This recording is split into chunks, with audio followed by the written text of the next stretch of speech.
Estudio Vida de Génesis, mensaje 11. El procedimiento que Dios usa para cumplir su propósito, parte 2. En los 10 mensajes previos vimos claramente en la palabra santa que el propósito eterno de Dios consiste en expresarse a sí mismo por medio del hombre y en conferirle a éste su autoridad para que ejerza su dominio sobre la tierra. Vimos también que la vida es el medio que Dios usa para cumplir su propósito. Como primer paso en el cumplimiento de su propósito, Él creó al hombre de una manera muy específica, pues lo formó como una vasija que le contuviera a Él y no como un instrumento que elaborara para Él. Romanos 9 expresa claramente que Dios hizo al hombre del polvo de la tierra como vaso de misericordia para honra y gloria a fin de que contuviera a Dios mismo. Por consiguiente, Dios creó al hombre con un órgano especial, el espíritu humano. Nunca debemos olvidar Zacarías 12:1, donde leemos que Dios extendió los cielos, fundó la tierra y formó el espíritu del hombre dentro de él. En este universo se necesitan 3 cosas para cumplir el propósito de Dios: los cielos, la tierra y el espíritu del hombre. Nuestro espíritu es sumamente importante. Es tan vital para cumplir el propósito de Dios como lo son los cielos y la tierra. Aunque el espíritu del hombre no es tan vasto como los cielos ni tan ancho como la tierra, es el aspecto más crucial de nuestro ser. En Job 32:8 se afirma: ciertamente espíritu hay en el hombre. Todos saben que el hombre tiene un corazón, una mente, una voluntad y una conciencia, pero pocos entienden que el hombre tiene un espíritu. No nos referimos al Espíritu Santo de Dios, sino al espíritu humano del hombre. Tenemos este órgano. Consideremos los órganos de nuestro cuerpo físico. Tenemos los órganos del oído, la vista, el olfato, el gusto y el tacto. Con mis ojos puedo ver muchos colores distintos. Si estuviese ciego no podría comprobar la existencia de estos colores. Aunque los colores de todos modos existirían, yo no podría percibirlos, pues un objeto determinado solo puede ser percibido por el órgano designado específicamente con ese propósito. Mientras yo hablo, los oídos de ustedes pueden percibir el sonido de mi voz. Si ustedes no tuviesen oído, pensarían que mi voz no existe. Sucede lo mismo con nuestro olfato. Aunque haya un aroma fragante en este cuarto, necesitamos el olfato para olerlo. Dios no creó solamente nuestros órganos físicos, sino también nuestros órganos psicológicos. ¿Cómo podemos determinar la existencia del pensamiento? Comprobamos que existe el pensamiento por la función de nuestra mente. Del mismo modo podemos sentir el gozo por el órgano afectivo de la alegría que se suscita en nuestra alma. Comprobamos la existencia del pensamiento y del gozo por los órganos correspondientes que están en nuestra alma. Además de nuestros órganos físico y psicológico, Dios creó un órgano espiritual, el espíritu humano. Aunque resulta difícil entender qué es nuestro espíritu, podemos saber algo al respecto por medio de la función de nuestra conciencia. Aunque pocas personas entienden qué es el espíritu humano, todos conocen el significado de la conciencia. Según la Biblia, la conciencia es el órgano principal de nuestro espíritu humano.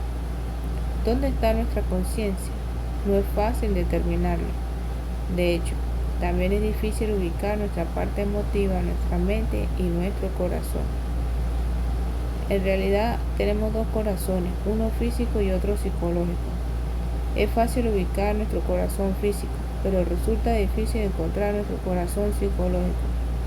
No podemos negar que tenemos ese corazón, pero no podemos determinar dónde está. Ocurre lo mismo con nuestra conciencia. Aunque no podemos ubicarla, sabemos que existe porque nos acusa o nos excusa constantemente. Nuestra conciencia protesta continuamente contra nuestro razonamiento y nuestras emociones.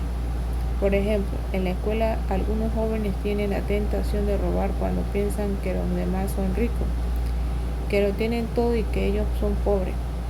Por consiguiente, desean robar de los demás, tratando de justificar su acción. La mente está de acuerdo, las emociones asienten y la voluntad decide. No obstante, cuando el joven está a punto de cometer el robo, su conciencia protesta: no hagas eso, no está correcto. aun cuando él no le haga caso al sentimiento de su conciencia y robe todo lo que quiera, la voz de su conciencia lo condenará durante mucho tiempo. Esta voz interior no viene de la mente, ni de la parte emotiva ni del corazón, sino de la conciencia, y esta es la parte principal de nuestro espíritu. Ahora debemos relacionar eso con un asunto muy importante acerca de Dios. ¿Qué es Dios? Dios es una sustancia espiritual. En Juan 4:24 Jesús dice que Dios es espíritu. Esta mesa que está a mi lado está hecha de madera. La madera es su sustancia. Asimismo, Dios es espíritu. La sustancia de su ser divino es espíritu. El órgano por el cual podemos percibir ese ser divino es nuestro espíritu humano. Si intentamos experimentar a Dios sin ejercitar nuestro espíritu, será como intentar percibir colores sin usar la vista.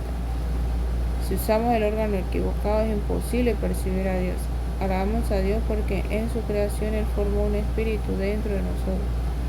Por ser hechos como vasijas para contener a Dios, necesitamos nuestro espíritu como receptor correspondiente. El receptor de nuestro cuerpo físico es nuestro estómago.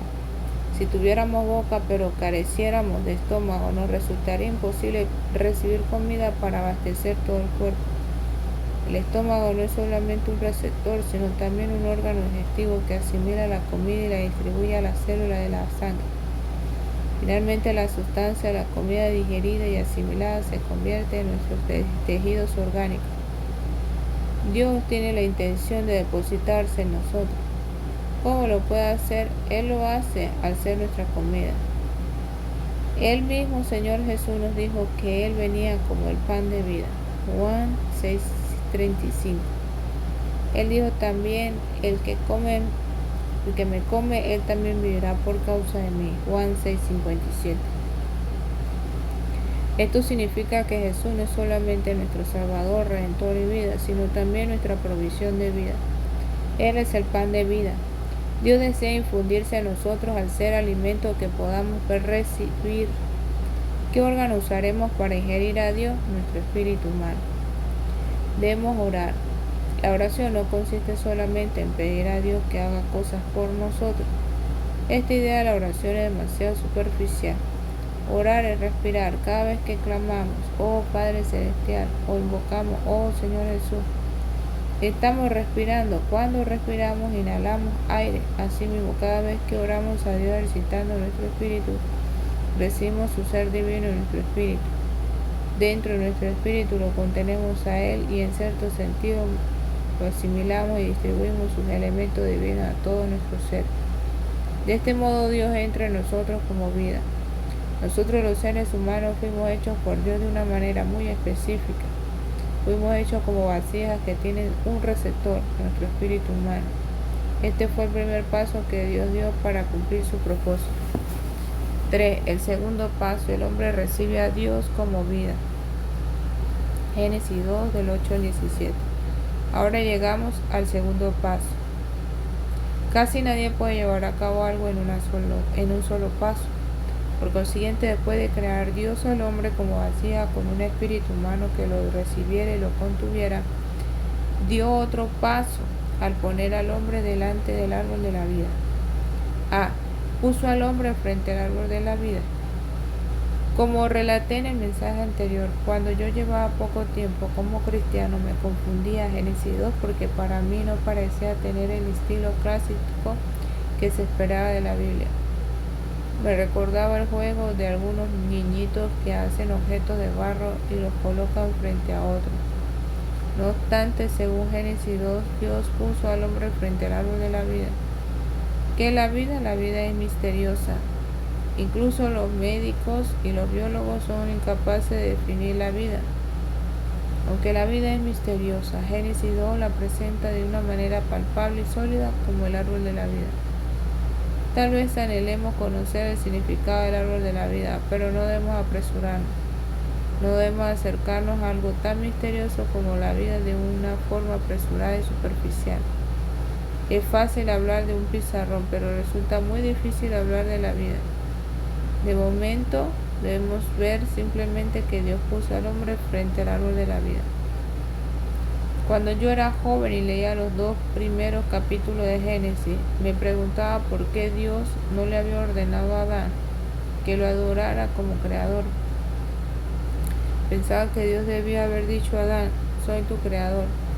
Debes adorarme por la mañana, al mediodía y por la tarde. Debes adorarme por lo menos 7 veces al día. Debes inclinarte, arrodillarte y postrarte delante de mí. Escribiré algunas alabanzas para que practiques la manera de adorarme. Este era mi concepto. Yo pensaba que poner al hombre delante del árbol de la vida sin hacer nada era algo insensato. Además, creía que después de crear a Eva, Dios debió darle un sermón sobre el matrimonio, diciendo: Adán, debes agradecerme por darte esa querida esposa, por darme esa querida esposa. Debes prometerme que la amarás para siempre. Eva, como esposa de Adán, te ordeno someterte a él. Me parecía muy lógico que Dios pusiera esos requisitos. Bajo la influencia del cristianismo y particularmente de las ceremonias de boda, me imaginé que Dios daría un sermón sobre el matrimonio a la primera pareja. Sin embargo, Dios no les dio tal discurso, solo parecía decirles: tengan cuidado con la comida, en comer correctamente, no me preocupa el amor ni la carencia de amor que tengas por tu esposa, ni me preocupa tu sumisión o falta de sumisión a tu marido. La adoración no me interesa mucho, me preocupa lo que coman. Si comen mal, estarán mal. Si comen del árbol erróneo, morirán. Adán, debes entender que no es tan importante lo que haces, sino lo que eres. Serás lo que comes. Si comes muerte, te convertirás en muerte, y si comes vida, serás vida. No se trata de hacer, sino de ser. Cuídate de lo que comes. Al principio de mi vida cristiana me molestaba eso. Francamente, en aquel tiempo no me gustaba Génesis 2. Apreciaba el capítulo 1, que describe la obra creadora de Dios, pero pensaba que el capítulo 2 parecía una caricatura para niños. Después de crear al hombre, Dios lo puso delante de un árbol. Dios no le pidió al hombre que obedeciera 10 leyes y requisitos. No había ningún mandamiento, sino una colocación. Dios puso al hombre delante del árbol de la vida. Él quería que el hombre comiera de ese árbol. Más adelante en ese mensaje veremos el significado del árbol de la vida. 1. Al oriente, el lugar de la gloria resplandeciente. Según Génesis 2:8 está ubicado al oriente. Cuando leemos Génesis 2, debemos entender que este relato está escrito en un lenguaje figurativo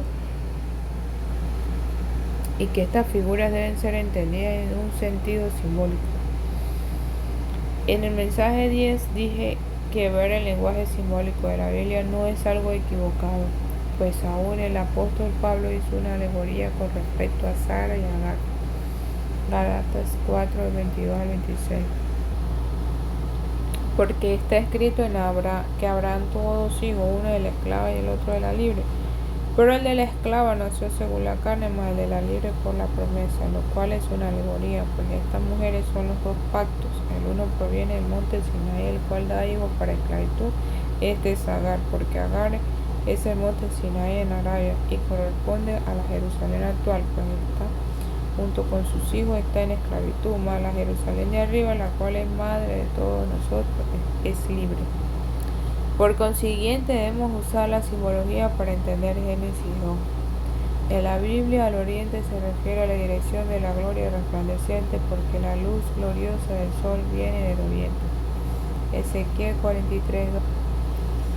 Y aquí la gloria del Dios de Israel, que venía del oriente, y su sonido era como el sonido de muchas aguas, y la tierra resplandecía a causa de su gloria.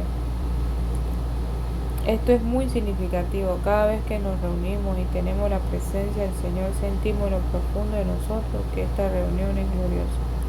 Después de esa reunión, usted irá a casa y le hablará a su esposa de la gloria que experimentó.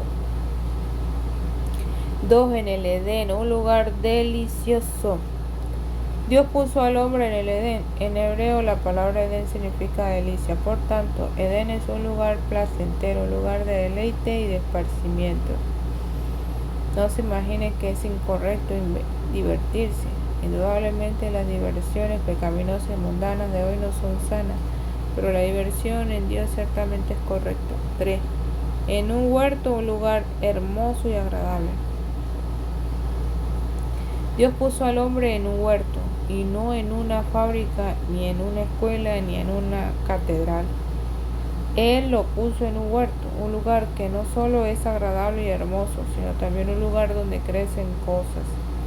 Un huerto no es un patio donde la gente juega, ni una fábrica donde se trabaja, ni una escuela donde se estudia, ni un hospital donde se es aliviado, ni una catedral donde se adora. Un huerto es un lugar en el cual se cultiva, un lugar para producir vida. La idea central de Génesis 1 y 2 es la vida. A Dios no le preocupa mucho la educación ni la adoración. Él se interesa por el crecimiento. Por tanto, puso al hombre en un huerto. La vida de iglesia no debe parecerse a una escuela ni a una catedral. La vida de iglesia debe ser un jardín. En 1 Corintios 3:9 Pablo dice, soy labranza de Dios. En 1 Corintios 3 el pensamiento que Pablo expresa es idéntico al que presenta Dios en Génesis 2, pues una labranza es un lugar en el cual se cultiva. El huerto exhibe cosas hermosas, puesto que produce vida. Por el contrario, resulta difícil encontrar belleza en una fábrica. El lugar más agradable y más hermoso es un huerto lleno de plantas multicolores que crecen allí. Alabado sea el Señor, porque el hombre fue puesto en un huerto. 4. Con todo árbol. En el huerto lo más importante son los árboles. En la Escritura, el concepto del árbol es crucial. Cuando la Escritura mencionan al hombre, tanto al principio como al final mencionan también el árbol. Del árbol depende si el hombre vivirá o morirá, si vivirá eternamente o perecerá. Veamos Génesis 2, del 16 al 17. Y mandó Jehová Dios al hombre diciendo, de todo árbol del huerto podrás comer, mas del árbol de la ciencia del bien y del mal no comerás, porque el día que de él comieres ciertamente morirás. Génesis 3, del 1 al 3. Pero la serpiente era astuta más que todos los animales del campo que Jehová Dios había hecho, la cual dijo a la mujer, con que Dios os ha dicho, no comáis de todo árbol del huerto. Y la mujer respondió a la serpiente, del fruto de los árboles del huerto podemos comer, pero del fruto del árbol que está en medio del huerto, dijo Dios, no comeráis de él, ni le tocaréis, para que no muráis. Versículos 22 y 24. Y dijo Jehová Dios, he aquí el hombre es como uno de nosotros, sabiendo el bien y el mal. Ahora pues que no alargue su mano y tome también del árbol de la vida y coma y viva para siempre. Echó pues fuera al hombre y puso al oriente del huerto de Edén querubines y una espada encendida que se revolvía por todos lados para guardar el camino del árbol de la vida. Ezequiel 47:12. Dice, y junto al río en la ribera a uno y otro lado crecerá toda clase de árboles frutales, sus hojas nunca caerán ni faltará su fruto, a su tiempo madurará, porque sus aguas salen del santuario y su fruto será para comer y su hoja para medicina. Apocalipsis 22:2, 14 y 19. Dice, en medio de la calle de la ciudad y a uno y otro lado del río estaba el árbol de la vida que produce 12 frutos, dando cada mes su fruto y las hojas del árbol eran para la sanidad de las naciones. Bienaventurados los que lavan sus ropas para tener derecho del árbol de la vida y para entrar por las puertas en la ciudad. Y si alguno quitare las palabras del libro de esta profecía, Dios quitará su parte del libro de la vida y de la santa ciudad y de las cosas que están escritas en este libro. El concepto del árbol es absolutamente vital para el destino del hombre. A. Delicioso a la vista para complacer al hombre. A. Delicioso a la vista para complacer al hombre. Al hacer todo árbol delicioso a la vista, Génesis 2:9, Dios quería complacer al hombre y hacerlo feliz. La intención de Dios no era que el hombre trabajase, sino que fuera totalmente satisfecho y complacido. Esto va en contra de nuestro concepto religioso, que se centra en la adoración a Dios. Cuando llevaba poco tiempo como cristiano, vi a muchos adoradores de Dios con caras largas, Pero a Dios no le interesa esa clase de adoración. A Él le preocupa nuestra felicidad. Esta es la razón por la cual dicen los salmos en varias ocasiones: aclamemos alegremente a Jehová. Salmo 95:1 y 101. 101. Dios se complace en nuestras caras sonrientes. Le agrada ver que estamos complacidos y satisfechos con Él.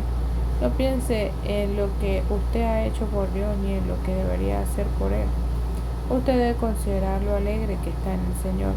Romanos 14:17 dice que el reino de Dios es justicia, paz y gozo en el Espíritu Santo. Usted debe regocijarse en la presencia de Dios. Si usted no se alegra en la presencia de Dios y no está feliz, eso significa que está equivocado en cuanto a Él.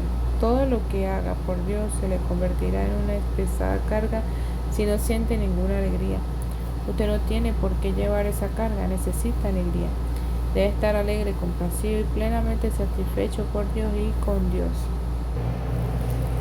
Delicioso a la vista para complacer al hombre. Al hacer todo árbol delicioso a la vista, Génesis 2:9, Dios quería complacer al hombre y hacerlo feliz. La intención de Dios no era que el hombre trabajase, sino que fuera totalmente satisfecho y complacido. Esto va en contra de nuestro concepto religioso, que se centra en la adoración a Dios. Cuando llevaba poco tiempo como cristiano, vi a muchos adoradores de Dios con caras largas. Pero a Dios no le interesa esa clase de adoración, a Él le preocupa nuestra felicidad. Esta es la razón por la cual dicen los salmos en varias ocasiones: aclamemos alegremente a Jehová. Salmo 95:1 y 101.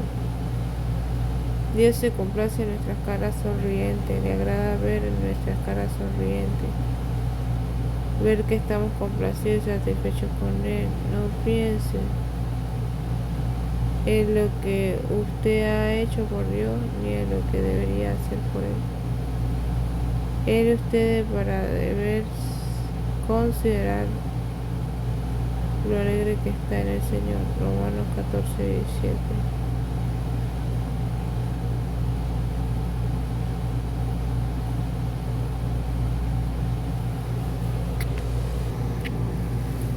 Romanos 14:17, lo alegre que está en el Señor. 14:17, que el reino de Dios es justicia, paz y gozo en el Espíritu Santo. Usted debe regocijarse en la presencia de Dios. Si usted no le alegra en la presencia de Dios, si no está feliz, eso significa que está equivocado en cuanto a Él. Todo lo que haga por Dios se le convertirá en una pesada carga si no siente ninguna alegría. Usted no tiene por qué llevar esa carga en esta alegría. Debe estar alegre, complacido, plenamente satisfecho por Dios y con Dios. B. Bueno para comer a fin de satisfacer al hombre. Génesis 2:9 indica que los árboles eran buenos para comer. Observe que la Biblia no dice que los árboles eran buenos para producir materiales, pues el concepto de Génesis no incluye labores ni realizaciones humanas. Por consiguiente, no se menciona ningún material para obras manuales. El concepto de Génesis 2 se centra plenamente en la vida. Por consiguiente, dice que los árboles eran buenos para comer porque la comida está relacionada con la vida. Sin alimento no podemos vivir. El alimento mantiene nuestra vida y nos satisface. Si el árbol de la vida era el centro. El árbol de la vida está en medio del huerto. Si estudiamos el relato de Génesis 2, nos daremos cuenta de lo siguiente: con excepción del árbol del conocimiento del bien y del mal, el único árbol que se nombra es el árbol de la vida. No conocemos los nombres de los demás árboles, pero sí sabemos que había un árbol que se llamaba el árbol de la vida. Esto demuestra que el árbol de la vida constituía el centro. 1. El centro del universo. El árbol de la vida es el centro del universo. Conforme al propósito de Dios, la tierra es el centro del universo. El huerto de Edén es el centro de la tierra y el árbol de la vida es el centro del huerto de Edén. Debemos ser conscientes de que todo el universo gira en torno al árbol de la vida. Aparte de ese árbol, no hay nada más crucial para Dios y para el hombre. Es muy significativo ver que el hombre fue puesto en el huerto delante del árbol de la vida. 2. Capacita al hombre para que reciba a Dios como vida. Este árbol capacita al hombre para que reciba a Dios como vida. ¿Cómo podemos comprobar eso? Los siguientes libros de la Biblia revelan que Dios es vida. Por tanto, el árbol de la vida que está en el huerto demostraba que Dios desea hacer nuestra vida en forma de alimento. Conforme al Evangelio de Juan, un día Dios se hizo carne, Juan 1:1-14. En él estaba la vida, Juan 1:14. La vida que exhibía el árbol de la vida en Génesis 2 era la vida que se encarnó en Jesús, quien era Dios en carne. Jesús nos dijo que Él mismo era vida, Juan 14:6. Además, Juan 15 nos dice que Cristo es un árbol, la vid. Por una parte Él es un árbol, por otro Él es la vida. Cuando juntamos todos estos pasajes de Juan, vemos que Jesús es el árbol de la vida. Jesús dijo que Él es el pan de vida, lo cual significa que Él vino a nosotros como el árbol de la vida en forma de alimento. No es fácil entender la Biblia. Déjenme hacer una pregunta. ¿Qué tan alto era el árbol de la vida? Si me lo preguntan a mí, contestaré que no era más alto que yo.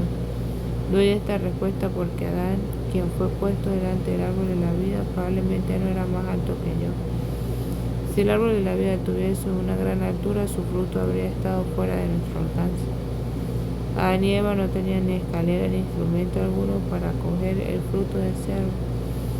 Por consiguiente, creo que el árbol de la vida no era muy alto. Jesús, por ser el Dios Todopoderoso, es altísimo, pero cuando vino a nosotros como comida, Él fue humilde. Él era un pan, incluso fue la migaja que cae debajo de la mesa. Mateo 15:21-27. Este Jesús que vino a nosotros como vida en forma de alimento no era alto ni grande.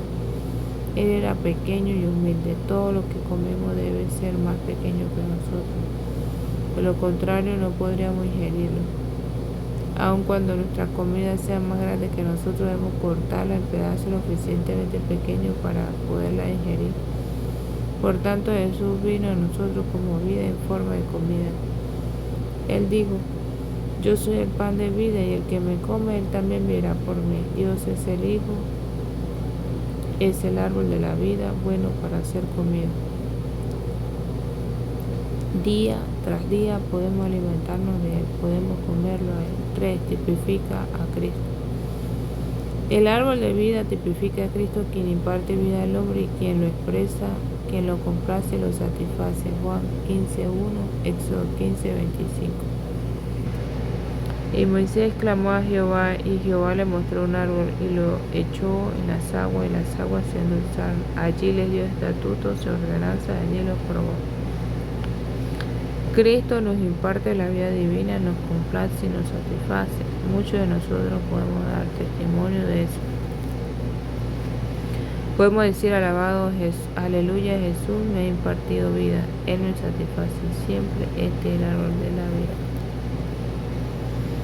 5. Con un río. Cerca del árbol hay un río. Génesis 2:10.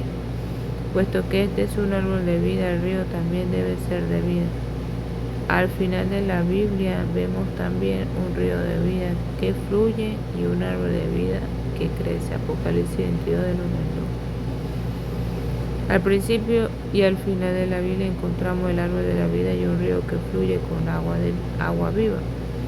En la Escritura, el concepto de río también es crucial. Cuando la Escritura menciona el nombre tanto al principio como al final, también mencionan al río. Recibir a Dios como vida, disfrutar de la grosura de Dios, satisfacer la sed, ser regado, crecer, regocijarnos, son cosas que dependen completamente del río.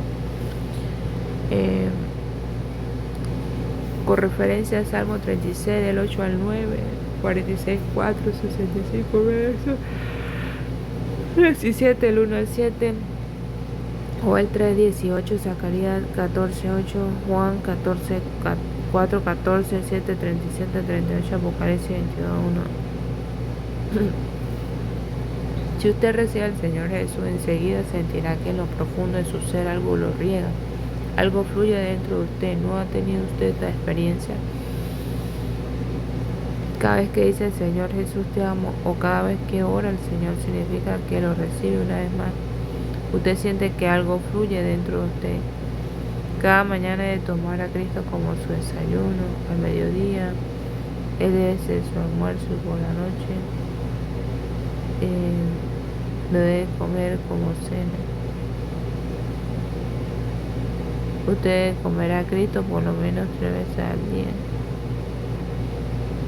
Si hace eso, el agua de vida lo regará usted interiormente.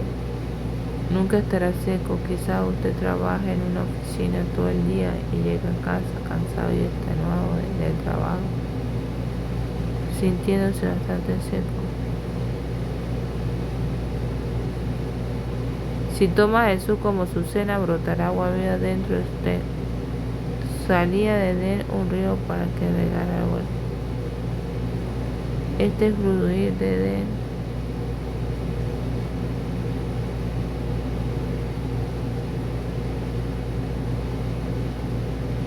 Si toma Jesús como su cena, brotará agua viva dentro de usted. Salía de él un río para regar el huerto. Este fluir evacuará muchas cosas viejas de su ser. Nuestra experiencia y el relato divino que consta en la Biblia nos dicen que este río es necesario. Aunque Génesis 2 parece ser un relato de la creación, en realidad fue escrito según la experiencia de vida. El árbol de vida y el río que fluye indican que cada vez que recibimos a Jesús como alimento, ese alimento imparte la vida divina, una vida que riega y fluye. En Apocalipsis 22, 1-2 vemos que el río de vida con el árbol de la vida que crece en él procede del trono de Dios. Este cuadro es una prueba adicional que demuestra que el árbol de la vida y el río de vida representan la experiencia genuina de la vida.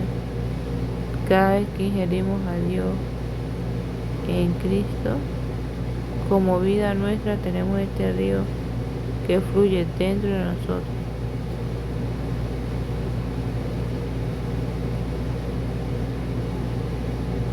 Tenemos este río que fluye dentro de nosotros para regarnos y obrar en gran manera dentro de nosotros.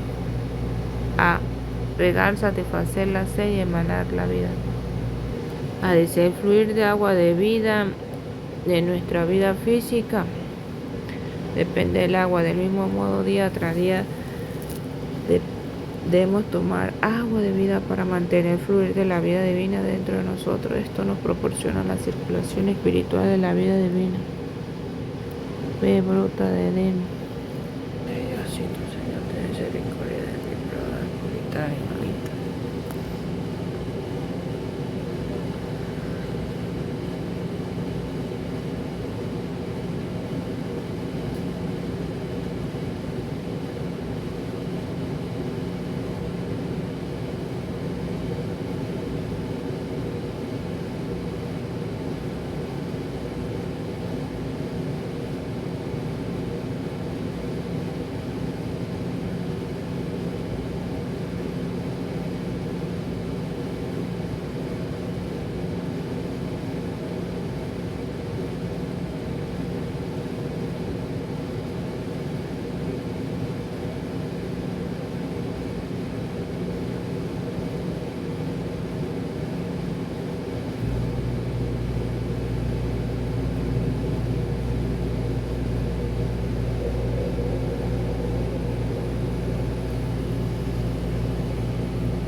alabados al Señor, porque la turbulencia de las aguas divinas nos regenerará y nos transformará en otra persona. El fluir del río divino es tan rico y fuerte que puede cambiar nuestra naturaleza maligna e incluso puede glorificar. Aunque los cositas no pueden cambiar la piel de su rostro, nuestro cutis negro y maligno tiene la posibilidad de ser plenamente transformado por la turbulencia de corriente de agua de vida.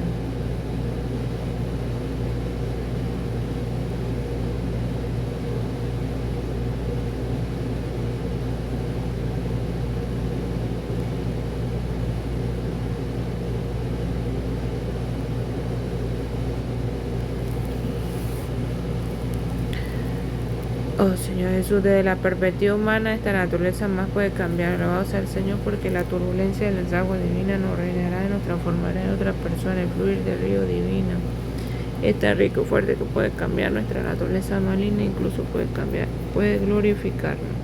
Aunque los cositas no pueden cambiar la piel de su rostro, nuestro cutis negro y maligno tiene la posibilidad de ser plenamente transformado por la turbulencia corriente del fluir de la vida divina.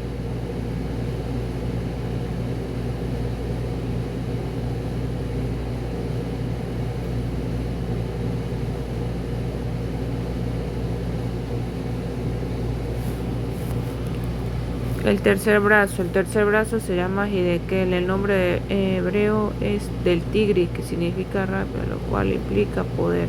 Filipenses 3:10 y Efesios 1:19-20. El agua que fluye con rapidez tiene poder. El Hidekel fluye hacia Siria, que significa plano, lugar habitado. Esto nos indica que el fluir del agua debido a lugares donde mora la gente.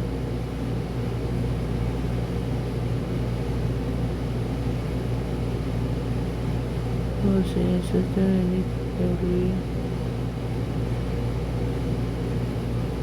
del agua había llegado a ser al lugar donde mora la gente.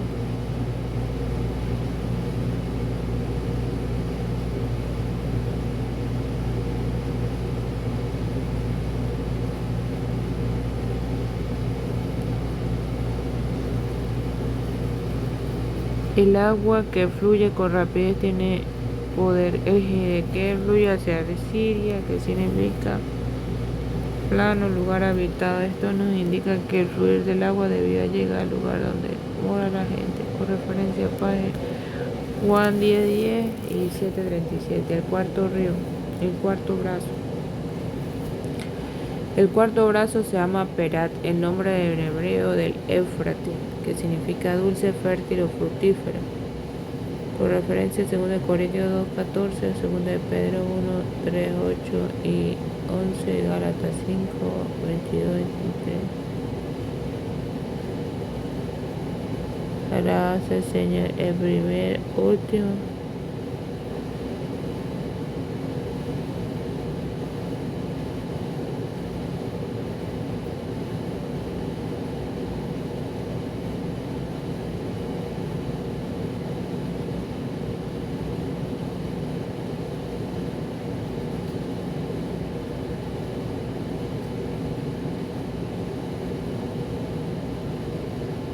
El último brazo del fluir del agua viva nos trae dulzura y nos hace fértiles y fructíferos. Hace poco hablábamos de llevar fruto.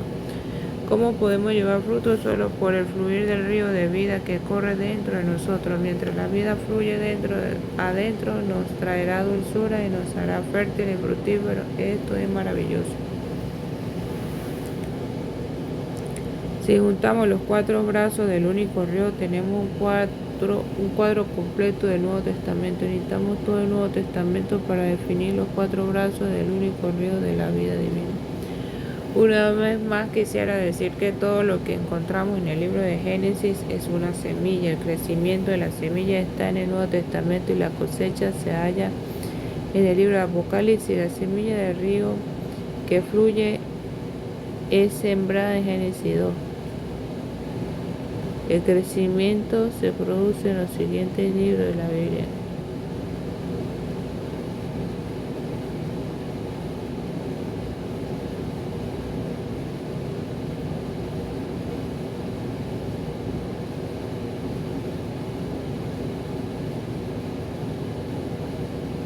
El crecimiento se produce en el siguiente libro de la Biblia y la cosecha se encuentra en el libro de Apocalipsis. Necesitamos toda la Biblia para hallar el verdadero significado del cuadro en Génesis 2. Dios en su Hijo Jesucristo es vida para nosotros en forma de alimento. Si lo ingerimos a Él, no solo hallamos satisfacción, sino que esta vida se convertirá en un río que corre dentro de nosotros. Esta agua será un torrente que fluye en nosotros para regenerarnos, transformarnos y hacernos dulces y fructíferos. Con este fluir seremos el oro, la perla y las piedras preciosas con las cuales se edificará la morada de Dios.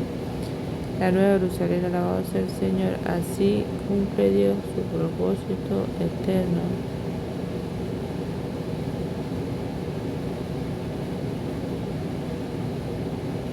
Alabado sea el Señor, así cumple Dios su propósito eterno. No obstante, es más que el segundo paso.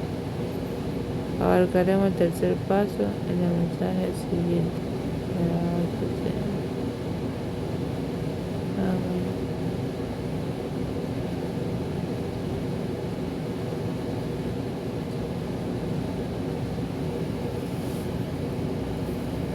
Es más que el segundo paso, abarcaremos el tercer paso, el mensaje siguiente. Ha llegado al final del mensaje. Amén. Aleluya, Señor Jesús, porque usted como un río de agua de vida viene y nos da vida para crecer, nos riega con tu fluir del agua de vida. Aleluya, oh Señor Jesús.